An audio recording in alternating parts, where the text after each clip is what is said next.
आप सभी दोस्तों का ज्ञान कोश एजुकेशन चैनल पर स्वागत है। दोस्तों, आज हम लोग भक्ति काल का 125 क्वेश्चन इस वीडियो में पढ़ेंगे और निसंदेह अगर आप पूरी वीडियो को देख लें तो आपको लगेगा कि ये संकलन बहुत अच्छा है, क्योंकि यह सामान्य से लेकर के विशिष्ट हर प्रकार के प्रश्नों का श्रृंखला आपको यहाँ देखने के लिए मिलेगा। शुरुआत में ऐसा लगेगा कि बहुत जनरल प्रश्न है, लेकिन आप जैसे जैसे आगे बढ़ते जाएंगे वैसे प्रश्नों की विशिष्टता भी बढ़ती जाएगी। तो आइए, आप सभी लोगों के लिए यह एक अच्छा संकलन है। चाहे आप जिस भी परीक्षा की तैयारी कर रहे हैं, टीजीटी हो, पीजीटी, नेट, जेआरएफ या फिर बीएड, टेट, सुपर टेट, चाहे जिस भी एग्ज़ाम की आप तैयारी कर रहे हैं, यह वीडियो आपके लिए बहुत ही महत्वपूर्ण है। निसंदेह आप पूरा वीडियो देखेंगे तो आपको लगेगा। चलिए, आपका ज़्यादा समय न लेते हुए हम लोग सीधे क्वेश्चन पे आते हैं। भक्ति काल से संबंधित जो आपका पहला प्रश्न है कि आचार्य रामचंद्र शुक्ल ने भक्ति काल की सीमा क्या मानी है? संवत 1050 से 1375 विक्रमी तक, या संवत 1375 से 1700 विक्रमी, या फिर 1350 से 1650 ईस्वी, या फिर इनमें से कोई नहीं। तो दोस्तों, आप इसका सही उत्तर जानते भी होंगे, या फिर मैं आपको बता देता हूं। इसका सही उत्तर होगा बी, यानी कि संवत 1375 से 1700 विक्रमी तक होता है। डॉक्टर नगेंद्र ने, दूसरा प्रश्न है, डॉक्टर नगेंद्र ने भक्ति काल की समय सीमा क्या मानी है? ए 1350 ईस्वी से 1650 ईस्वी, बी 1375 से 1700 ईस्वी, सी 1400 ईस्वी से 1700 ईस्वी, और डी इसमें से कोई नहीं। तो इसका सही उत्तर होगा ए 1350 ईस्वी से 1650 ईस्वी तक। तीसरा प्रश्न है कि आचार्य रामचंद्र शुक्ल ने भक्ति आंदोलन का उदय का कौन सा प्रमुख कारण इनमें से माना है? ठीक है ना, आचार्य रामचंद्र शुक्ल ने भक्ति आंदोलन के उदय का कौन सा प्रमुख कारण माना है? तो जो चार विकल्प है उसमें ए है ईसाई धर्म का प्रभाव, बी हिंदुओं के पराजित मनोवृत्ति, सी गीता का भक्ति योग, और डी इसमें से कोई नहीं। तो दोस्तों, इसका सही उत्तर होगा बी, यानी कि हिंदुओं की पराजित मनोवृत्ति। ठीक है। चौथा प्रश्न है, आलवर भक्तों का मूल स्थान कहाँ था? ए उत्तर भारत, बी पूर्वोत्तर भारत, सी दक्षिण भारत, या फिर डी महाराष्ट्र। तो इसका सही उत्तर होगा सी दक्षिण भारत। पांचवा प्रश्न है, आलवर भक्तों की संख्या कितनी मानी गई है? ए 8, बी 10, सी 12, और डी 20। तो इसका सही उत्तर होगा सी 12। बहुत इंपॉर्टेंट प्रश्न है, आप इसको आईएमपी कर सकते हैं। बहुत इंपॉर्टेंट प्रश्न, अक्सर ये पूछा जाता है। ठीक है ना। छठवां प्रश्न है, आलवर भक्त मूलतः किसको कहा जाता है? यह भी प्रश्न बहुत इंपॉर्टेंट है। वैष्णवों को, शैवों को, शाक्तों को, या फिर सिद्धों को? इसका सही उत्तर होगा ए वैष्णवों को। ठीक है ना। सातवां प्रश्न में देखते हैं। सातवां प्रश्न है, भक्ति भावना का मूल स्रोत भारत के किस भाग में माना जाता है? ए उत्तर भारत, बी दक्षिण भारत, सी महाराष्ट्र, और डी पश्चिमोत्तर भारत। इसका सही उत्तर होगा बी दक्षिण भारत। ठीक। आठवां जो है, इनमें से कौन सा कथन असत्य है? इसमें असत्य कथन आपको छांटना है।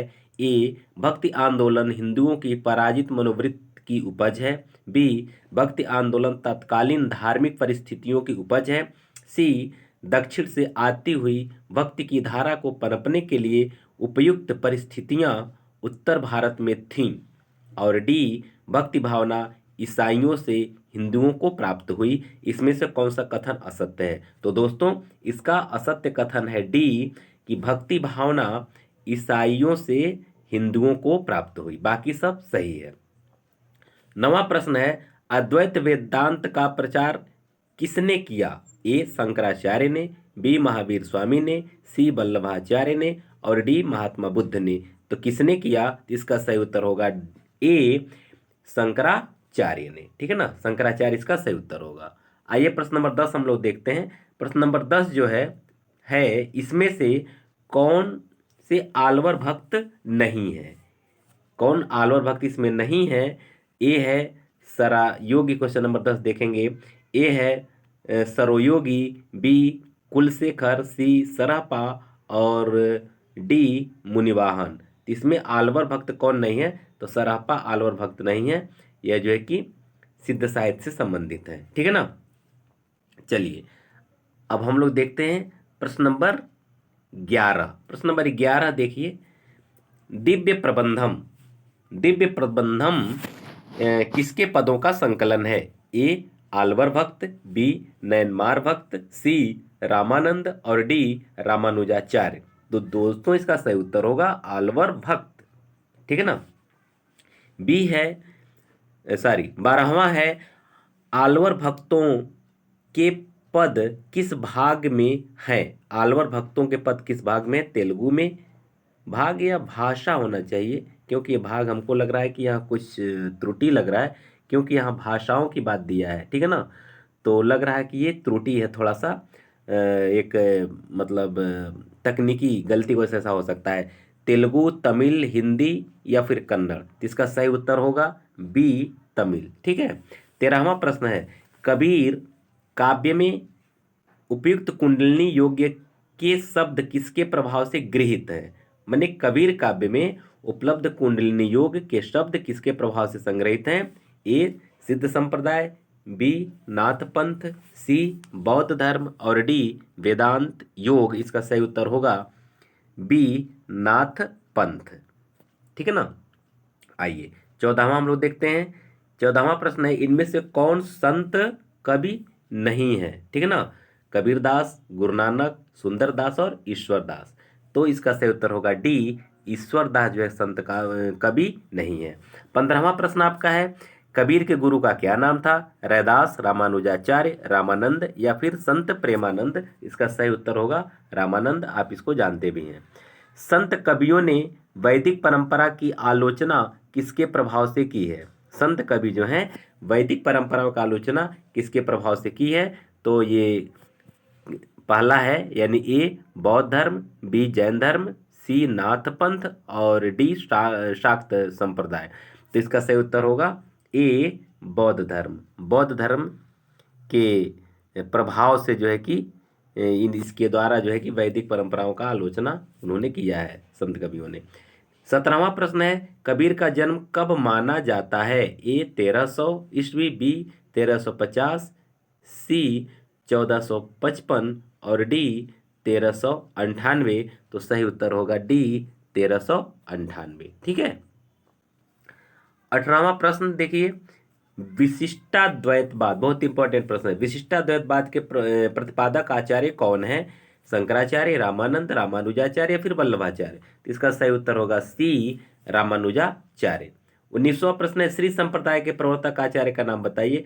स्वामी हरिदास, रामानुजाचार्य, मध्वाचार्य या फिर वल्लभाचार्य। इसका सही उत्तर होगा बी रामानुजाचार्य। 20वां प्रश्न है, पुष्टि मार्ग के प्रवर्तक आचार्य कौन है? ए सूरदास, बी कुंभनदास, सी वल्लभाचार्य और डी मध्वाचार्य। इसका सही उत्तर होगा सी वल्लभाचार्य।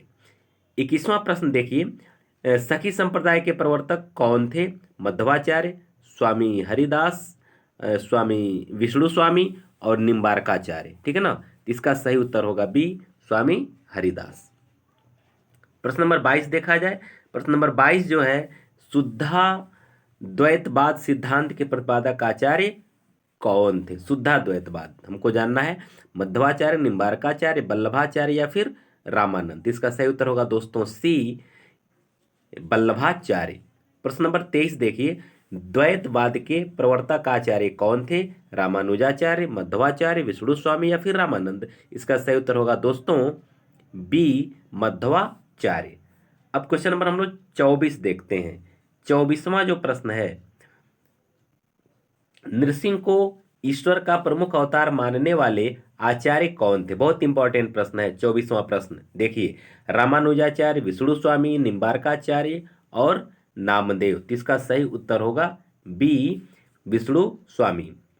25वां प्रश्न है द्वैताद्वैतवाद के प्रवर्तक आचार्य का क्या नाम है? अक्सर परीक्षा में पूछा जाता है, यह भी बहुत इंपॉर्टेंट प्रश्न है। प्रश्न नंबर 25 देखिए, विष्णु स्वामी, निम्बारकाचार्य, वल्लभाचार्य और मध्वाचार्य, इसमें से कौन है? तो इसका सही उत्तर होगा आपका बी, निम्बारकाचार्य।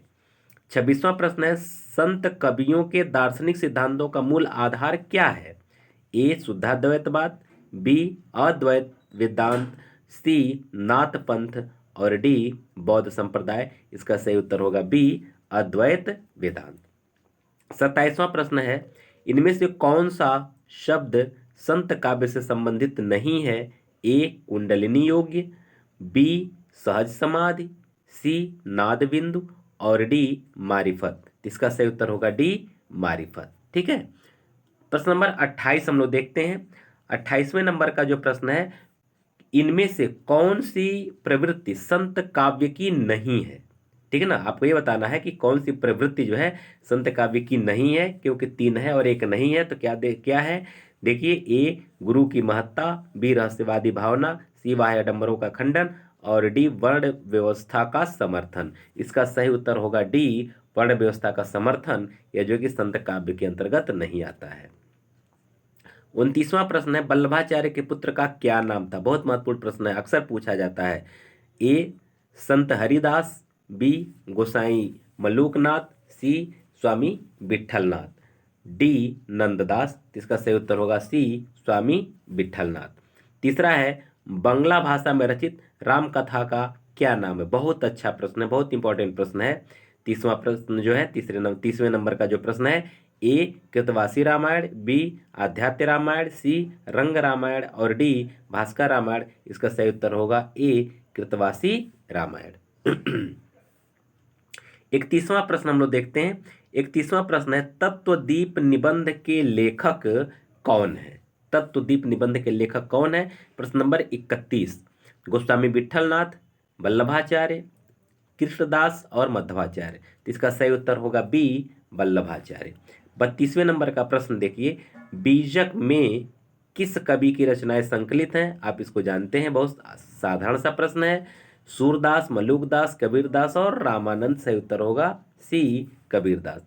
33 नंबर का प्रश्न, कबीर की पत्नी का क्या नाम था? आप सब जानते हैं, लोई, कमाली, रेवली और पाई। इसका सही उत्तर है ए लोई। 34 नंबर का प्रश्न, इनमें से रामानंद का शिष्य कौन नहीं है? कबीर, पीपा, धन्ना और चतुर्भुज दास। तो सही उत्तर होगा डी चतुर्भुज दास, इनके शिष्य नहीं है, बाकी 3 हैं। 15वां प्रश्न है रामानंद का समय इसमें से क्या है? रामानंद का समय सीमा क्या है, उनकी जन्म और मृत्यु क्या है? यानी कि 1368 से 1468, बी 1550 से 1648, सी 1250 से 1325 ईस्वी और डी 1650 से 1740 तक। इसका सही उत्तर होगा ए 1368 से 1468 तक। ठीक, अब इसका आइए हम लोग 36वें नंबर का प्रश्न देखते हैं। क्वेश्चन नंबर 36, राघवानंद जी किस प्रमुख व्यक्ति के गुरु थे? राघवानंद मतलब किनके गुरु थे इनमें से? कबीर के, रामानंद के, सूरदास के या फिर मध्वाचार्य के? तो सही उत्तर होगा आपका बी रामानंद के। 37 नंबर का प्रश्न देखिए, सिद्धांत पंचमात्रा ग्रंथ के रचयिता कौन थे? इसका उत्तर 4 विकल्प है। देखिए, रामानंद, वल्लभाचार्य, विष्णु स्वामी और राघवानंद। तो इसका सही उत्तर होगा डी राघवानंद। 38 नंबर, गुरु नानक का जन्म किस सन में हुआ था? आपको ये बताना है गुरु नानक का जन्म किस सन में हुआ था।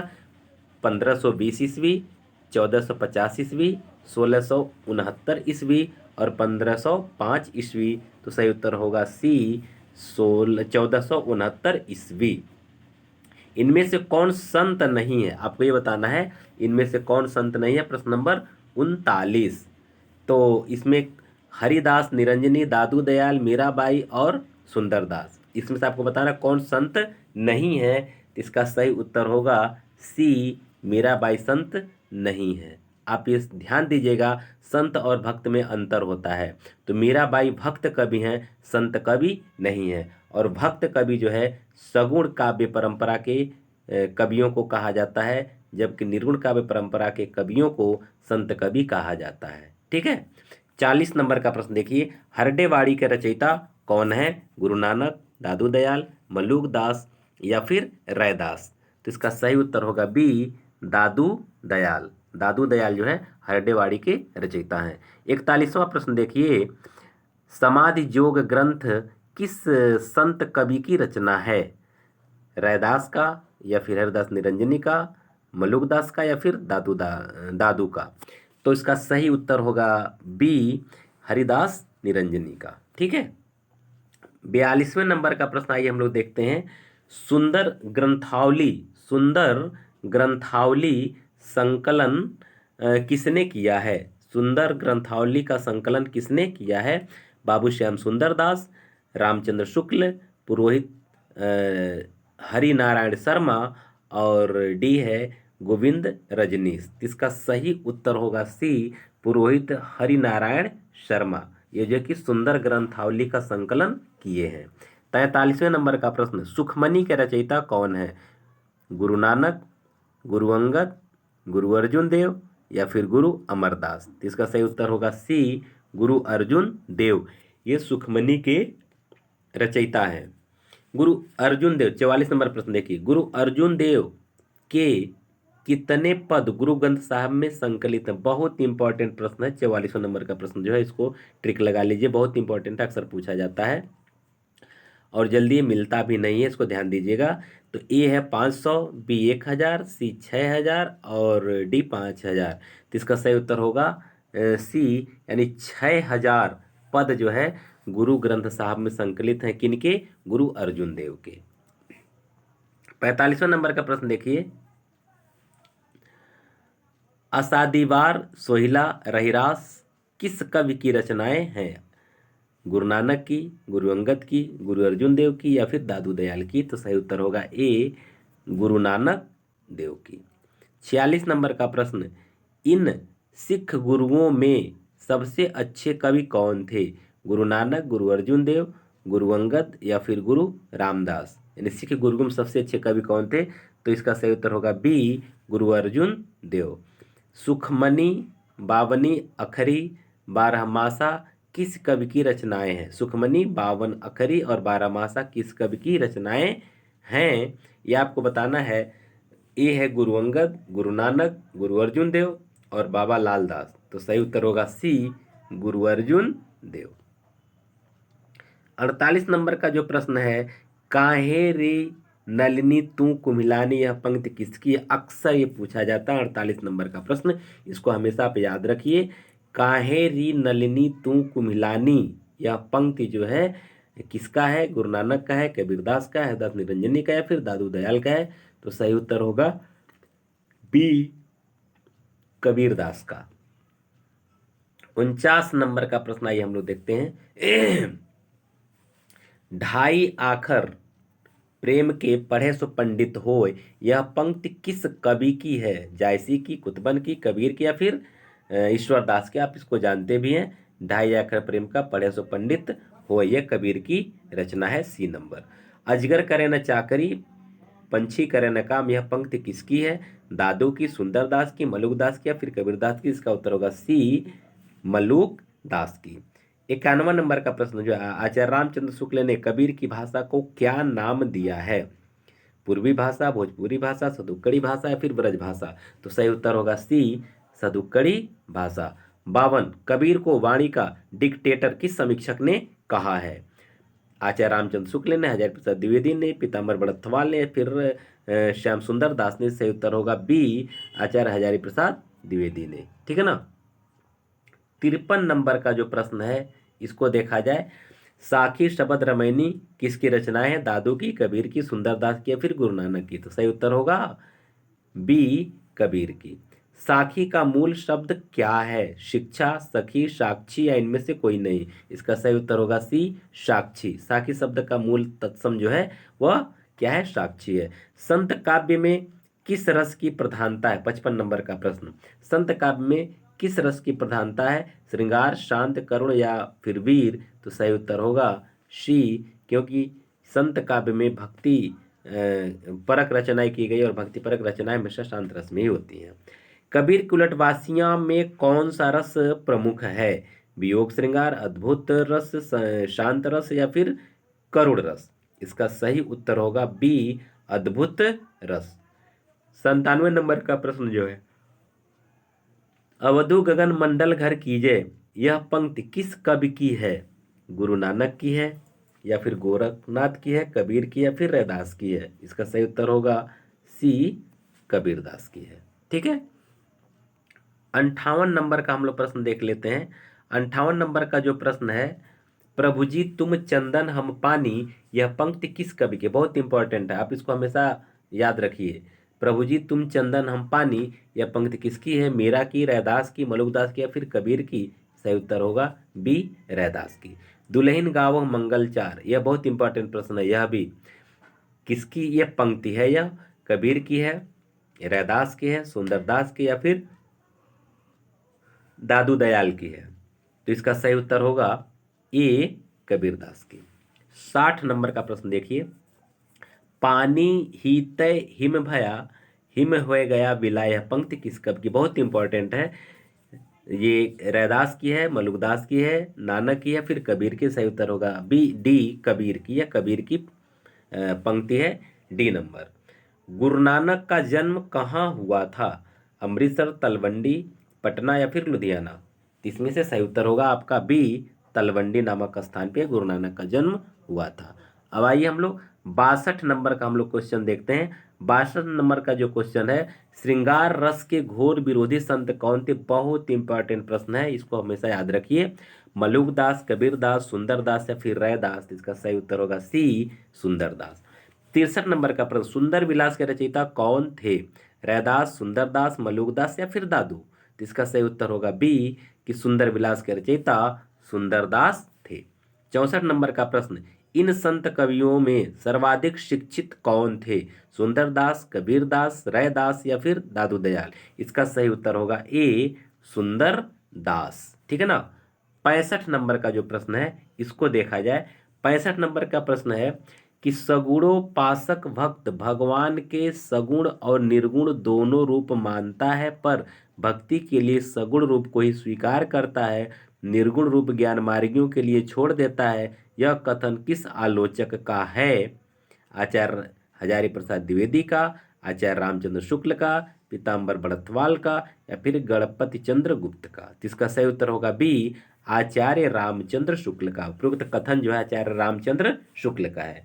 66 नंबर का जो प्रश्न देखिए, कबीर तथा अन्य निर्गुण पंथी संतों के द्वारा अंतः साधना में रागात्मिका भक्ति और ज्ञान का योग तो हुआ, पर कर्म की दशा वही रही जो नाथपंथियों के यहाँ थी। यह कथन किसका है? बहुत इंपॉर्टेंट प्रश्न यह भी है। तो ए, आचार्य हजारी प्रसाद द्विवेदी, बी, पीताम्बर बड़थवाल, पीताम्बर दत्त बड़थवाल और सी, सीताराम चतुर्वेदी और डी, आचार्य रामचंद्र शुक्ल। इसका सही उत्तर होगा डी, आचार्य रामचंद्र शुक्ल। ठीक है। 67 नंबर का प्रश्न जो है, नामदेव का संबंध किस प्रवृत्ति से है? सगुणोपासना, निर्गुणोपासना, नाथपंथ, सगुणोपासना एवं निर्गुणोपासना? इसका सही उत्तर होगा डी, सगुणोपासना एवं निर्गुणोपासना। ठीक है। 68 नंबर का प्रश्न देखा जाए, विठोबा का भक्त किसे माना जाता है? ज्ञानदेव, नामदेव, चैतन्य महाप्रभु या फिर विवेकानंद? इसका सही उत्तर होगा बी, नामदेव। 69 नंबर का जो प्रश्न है देखा जाए, भक्तमाल के अनुसार रामानंद के कितने शिष्य थे? बहुत इंपॉर्टेंट प्रश्न है। भक्तमाल के अनुसार 69 नंबर का प्रश्न जो है, भक्तमाल के अनुसार रामानंद के कितने शिष्य थे? 8, 9, 10, 12? सही उत्तर है 12, 12 शिष्य इनके थे। 70 नंबर का जो प्रश्न है, गहना एक कनकते गहना इन मुँह भाव न दूजा, इस पंक्ति में कबीर किस दर्शन का प्रतिपादन कर रहे हैं? वेदांत का, नाथपंथ का, बौद्ध मत का या फिर हठ योग का? तो सही उत्तर होगा ए, वेदांत का। 71 नंबर का प्रश्न देख लिया जाए, कबीर पंथ का निर्माण निम्नलिखित इनमें से किस सिद्धांत से हुआ? कबीर पंथ का निर्माण इसमें से किस सिद्धांत से हुआ? भारतीय ब्रह्मवाद, सूफी का भावात्मक रहस्यवाद, या वैष्णव का अहिंसावाद, या फिर उपर्युक्त सभी। तो इसमें से सही उत्तर होगा आपका डी, उपर्युक्त सभी। अब आइए 72 नंबर का प्रश्न हम लोग देख लेते हैं। 72 नंबर का जो प्रश्न है, कबीर काव्य में उपलब्ध अहिंसा का तत्व किस संप्रदाय की देन है? वैष्णव संप्रदाय की, बौद्ध संप्रदाय की, जैन संप्रदाय की, या फिर नाथ संप्रदाय की? तो इसका सही उत्तर होगा ए, वैष्णव संप्रदाय की। कबीर में उपलब्ध ज्ञान मार्ग की बातें आचार्य शुक्ल के अनुसार कहाँ से ली गई? कबीर में उपलब्ध जो ज्ञान मार्ग की जो बातें आचार्य रामचंद्र शुक्ल के अनुसार कहाँ से ली गई? हिंदू शास्त्रों से, बौद्ध धर्म से, सिद्धों की वाणी से, या फिर नाथ पंथ से? इसका सही उत्तर होगा ए, हिंदू शास्त्रों से। आचार्य शुक्ल के अनुसार कबीर को राम नाम किससे प्राप्त हुआ? किससे प्राप्त हुआ? वैष्णवों से, रामानंद से, देशाटन से, या फिर योगियों से? सही उत्तर होगा बी, रामानंद से। 75 नंबर का प्रश्न देखिए, कबीर काव्य में उपलब्ध प्रेम तत्व किसकी देन है? वैष्णव संप्रदाय, नाथ संप्रदाय, सूफी संप्रदाय, या फिर रामावत संप्रदाय? तो सही उत्तर होगा आपका सी, सूफी संप्रदाय। ठीक है। 76 नंबर का प्रश्न हम लोग देखते हैं। जो 76 नंबर का प्रश्न है, कौन सी रचना गुरु नानक की नहीं है? कौन सी रचना गुरु नानक की नहीं है? अष्टपदी योग ग्रंथ, असादीवार, रहिरास, या फिर सोहिला? इसमें से सही उत्तर आपका है ए, अष्टपदी योग ग्रंथ। 77 नंबर का जो प्रश्न, आचार्य शुक्ल ने निर्गुण मार्ग का निर्दिष्ट प्रवर्तक किसे माना है?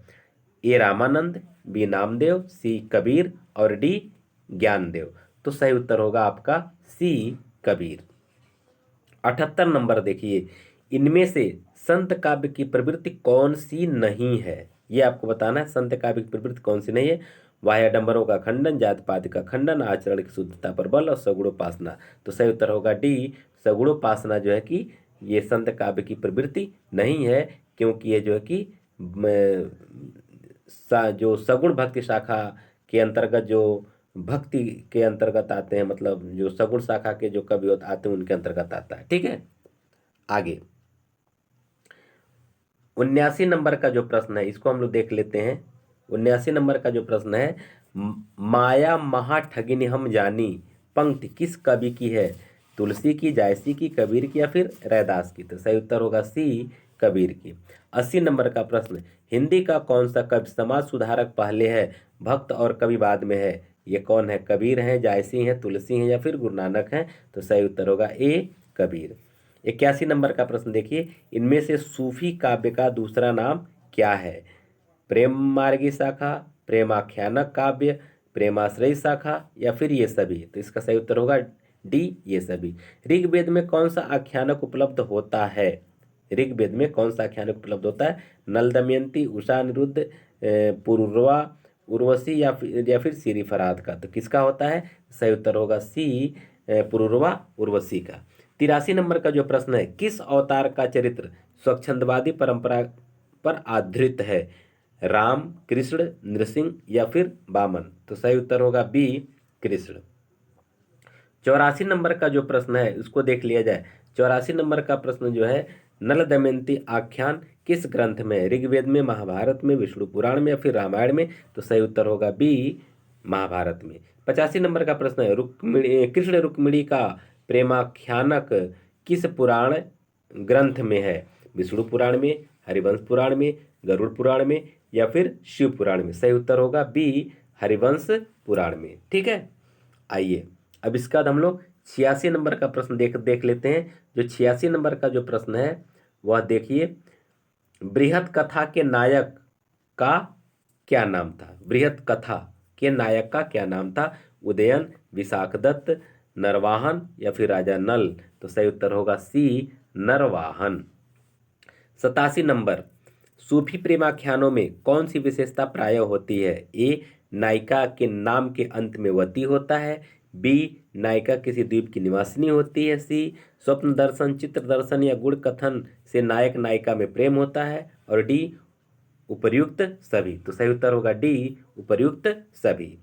88 जो है, सूफी मत का आदि स्रोत डॉक्टर नगेंद्र ने किसे माना है? सूफी मत का आदि स्रोत डॉक्टर नगेंद्र ने किसे माना है?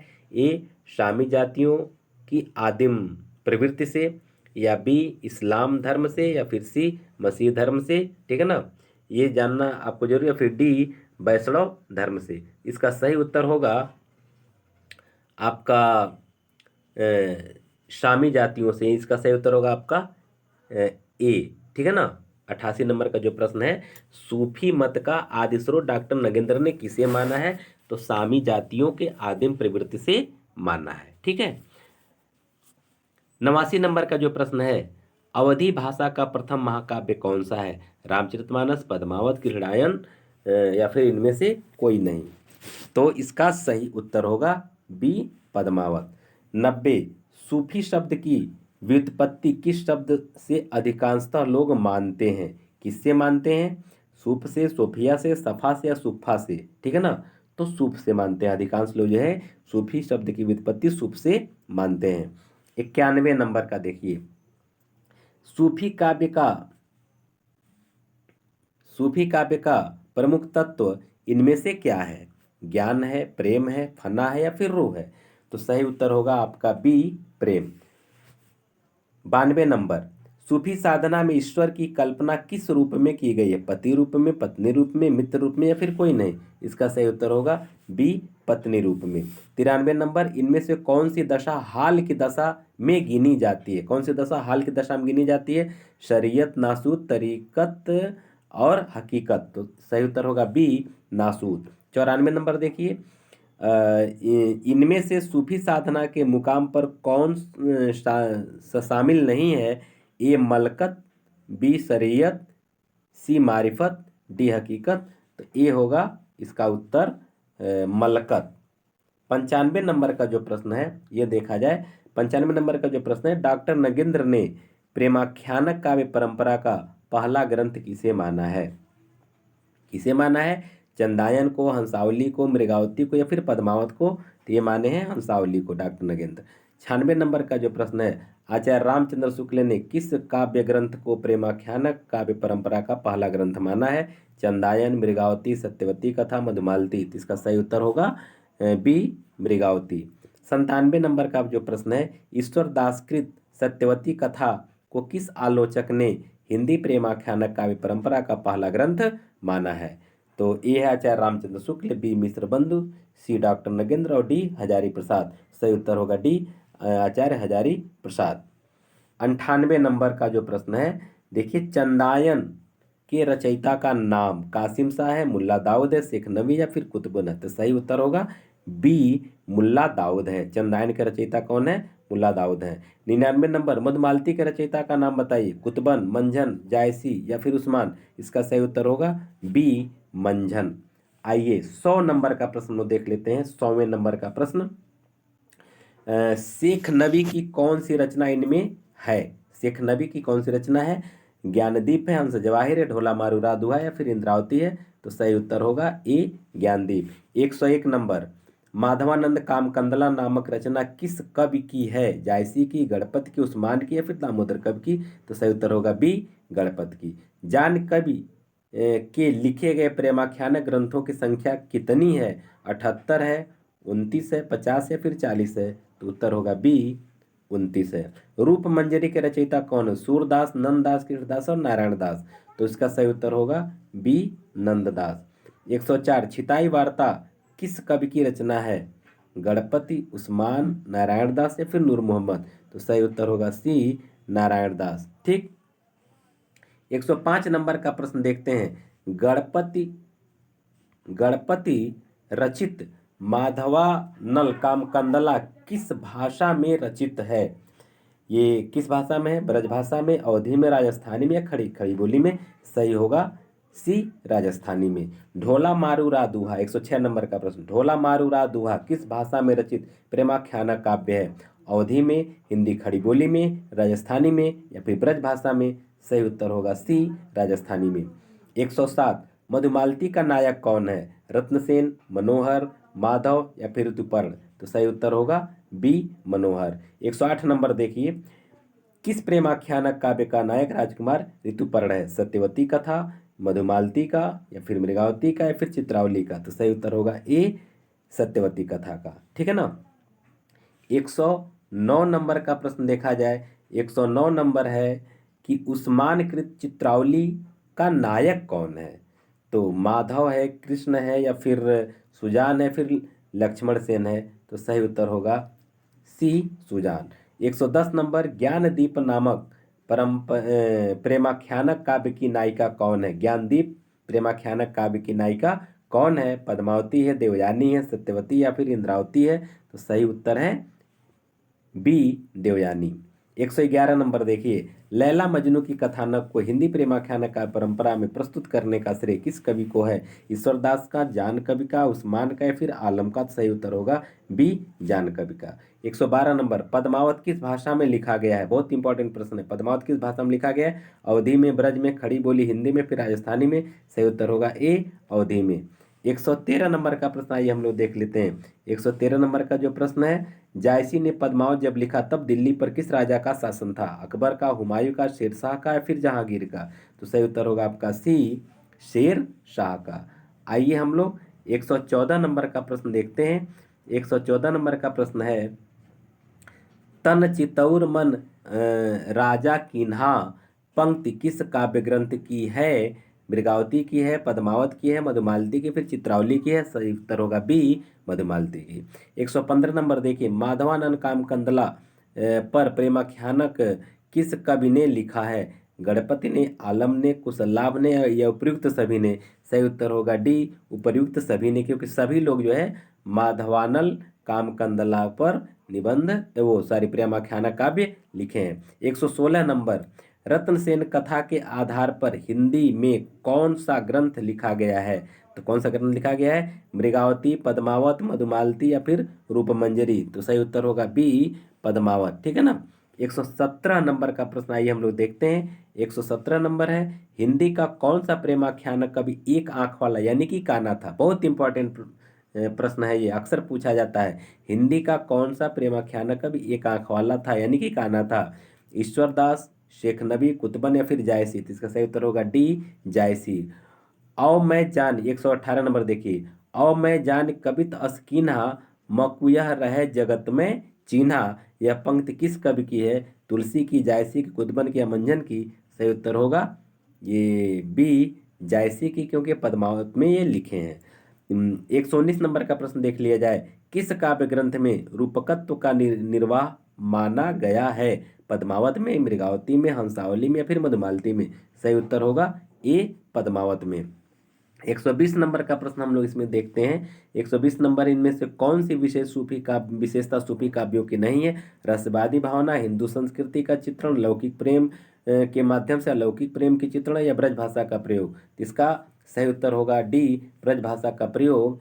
यह इसकी विशेषता नहीं है, क्योंकि जितने सूफी काव्य लिखे गए हैं लगभग सब के सब अवधी भाषा में लिखे गए हैं।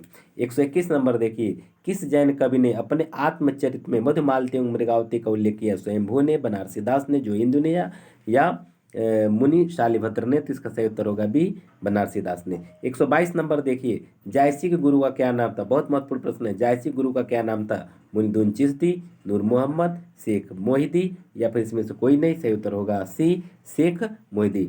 123 नंबर का प्रश्न देखा जाए, आखिरी कलाम के आखिरी कलाम नामक पुस्तक जायसी ने किस शासक के शासन में लिखी है? ठीक है ना। आखिरी कलाम किस शासक के शासनकाल में लिखी है जायसी ने? बाबर के, या हुमायूं के, शेरशाह सूरी के, या फिर अकबर के? सही उत्तर होगा ए, बाबर के। ठीक है ना। 124 नंबर का जो प्रश्न है, पद्मावत की अधिकतर हस्तलिपि प्रतियां किस लिपि में मिलती हैं? पद्मावत जो है इसकी जो हस्तलिपि प्रतियां जो हैं किस लिपि में मिलती हैं? देवनागरी में, फारसी में, गुरुमुखी में, या फिर ब्राह्मी में? सही उत्तर होगा बी, फारसी लिपि में।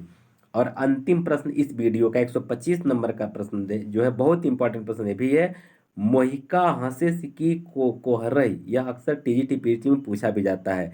मोहिका हंसे सी की कोहरई पंक्ति किस कवि की है? यह है कबीर का है, जायसी का है, सूरदास का है, या फिर तुलसीदास का है। तो यह जो है इनका है जायसी का, ठीक है ना। ये जायसी की ये रचना है। जायसी को एक बार शेरशाह सूरी ने जब बुलाया था अपने दरबार में, तो इनके कुरूपता को देख करके वह हंसने लगा। तो उसी पर यह पंक्ति लिखे, यानी उसी पर यह पंक्ति बोले कि मोहिका हंसे, मन तुम मुझ पर हंस रहे हो कि कोहर, या किस उस कुम्हार पर, मतलब उस ईश्वर पर हंस रहे हो जिसने मेरे जैसे कुरूप का निर्माण किया है, यानी तुम मेरे पर हंस रहे हो या ईश्वर पर हंस रहे हो। इस पर जो है कि शेरशाह बहुत लज्जित हुआ था, ठीक है। तो यह जो है कि बहुत इंपॉर्टेंट पंक्ति है, आप इसको याद रखेंगे। तो इस तरह से दोस्तों, मेरे दिल अजीज दोस्तों, आप 125 प्रश्न पढ़े और आपको लगा होगा कि हाँ, इसमें से प्रश्नों का संकलन बहुत अच्छा किया गया है और यह आपके आगामी भविष्य के लिए बहुत ही महत्वपूर्ण है। इसलिए वीडियो अगर आपको अच्छा लगा हो, खूब ज़्यादा से ज़्यादा लाइक कीजिए, शेयर कीजिए, और अगर आप मेरे चैनल पर नए हैं इसको सब्सक्राइब भी कर दीजिए, क्योंकि इसी तरह से मैं लगातार वीडियो बनाता रहूँगा और आपका उसका नोटिफिकेशन आपको मिलता रहेगा। इसलिए बेल आइकन को पुश कर दीजिए, ठीक है ना। आप सभी लोगों को एक बार पुनः बहुत बहुत धन्यवाद।